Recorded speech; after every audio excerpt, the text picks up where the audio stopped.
No princípio, quando o mundo ainda era novo e o sopro da vida dançava suave entre as folhas, Deus plantou um jardim no leste, chamado Éden. Era um lugar onde a luz parecia ter nascido do próprio sorriso do Criador, onde as águas corriam cristalinas, os pássaros cantavam melodias que não tinham fim e cada criatura vivia em paz, sem medo, sem sombra de desarmonia.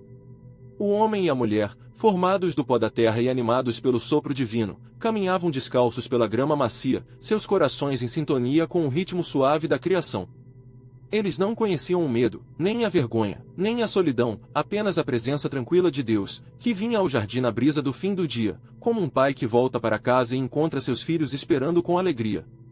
No centro desse paraíso, duas árvores se destacavam, uma, cujo fruto dava vida eterna, outra, cujo conhecimento trazia consigo o peso da escolha.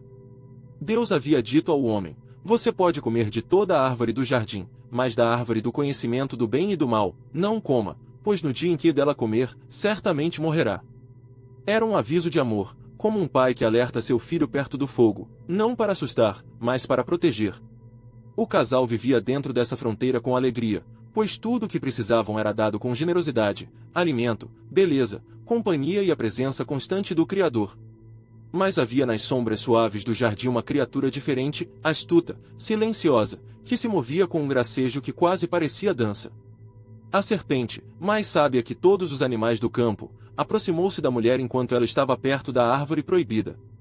Não veio com rugidos nem com chamas, mas com uma voz suave, quase melódica, que parecia entender os desejos mais profundos do coração humano.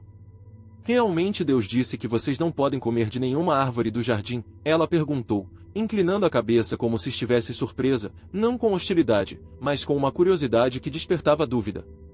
A mulher respondeu com calma: podemos comer das frutas das árvores do jardim. Mas do fruto da árvore que está no meio do jardim, Deus disse: não coma dele, nem o toque, senão morreremos.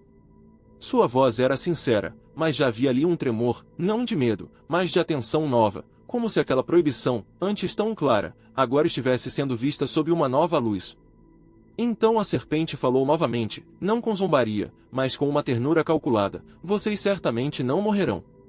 Deus sabe que, no dia em que dele comerem, os vossos olhos se abrirão, e sereis como Deus, conhecendo o bem e o mal.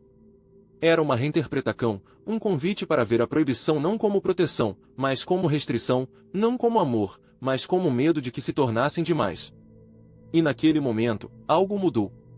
A mulher olhou para o fruto. Era agradável aos olhos, bom para comer, e desejável para dar sabedoria. Ela estendeu a mão, pegou, comeu. Depois deu ao seu marido, que estava ali, e ele também comeu. Não houve trovão. Não houve treva súbita. Mas algo interno se rompeu. Os olhos dele se abriram, não para uma visão gloriosa de divindade, mas para a nudez, para a vulnerabilidade, para um sentimento estranho que antes não conheciam: vergonha. Eles costuraram folhas de figueira e fizeram cinturas para se cobrir. E quando ouviram os passos de Deus caminhando no jardim na brisa do dia, algo novo surgiu em seus corações: medo. Não o medo de um castigo imediato, mas o medo de serem vistos, realmente vistos, como eram agora. Deus chamou: Adão, onde você está? Não era uma pergunta de localização, mas de relação. O homem respondeu: ouvi tua voz no jardim, e tive medo, porque estou nu, e me escondi. Deus então perguntou: quem te disse que estavas nu? Comeste da árvore de que te proibi comer. O homem apontou para a mulher que puseste ao meu lado, ela me deu do fruto, e eu comi. A mulher, por sua vez, disse: a serpente me enganou, e eu comi. Não houve gritos de fúria divina, nem relágares de julgamento. Mas houve consequência, não como vingança, mas como o desenrolar natural de uma escolha feita fora da harmonia com o Criador. A serpente foi amaldiçoada a rastejar sobre o ventre e comer pó todos os dias da sua vida. A mulher teria dor ao gerar filhos e seu desejo seria pelo marido, que a dominaria. O homem teria que trabalhar a terra com suor, lidando com espinhos e cardos, até que retornasse ao pó de onde foi tomado.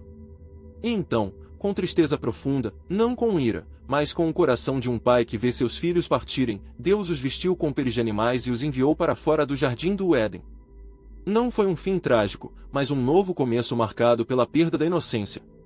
Eles saíram não como inimigos de Deus, mas como filhos que haviam escolhido um caminho próprio, e agora precisariam aprender a viver com as consequências de sua liberdade.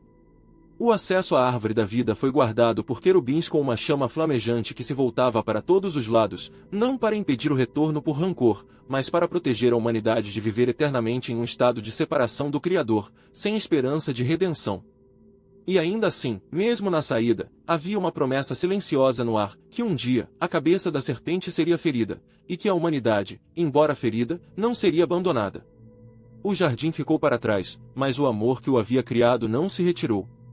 Ele continuou a chamar, a esperar, a preparar um caminho de volta, não através da força, nem do mérito, mas da graça que viria em plenitude nos tempos vindouros. Hoje, ao olharmos para essa história, não vemos apenas um erro antigo, mas um espelho da nossa própria jornada.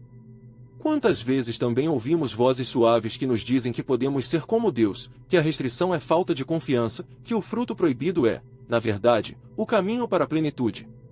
E quantas vezes, depois de comer, descobrimos que os olhos se abriram, não para a sabedoria divina, mas para a dor da separação, o peso da culpa, a necessidade de nos esconder. Mas a beleza dessa história não está apenas na queda, mas no que vem depois.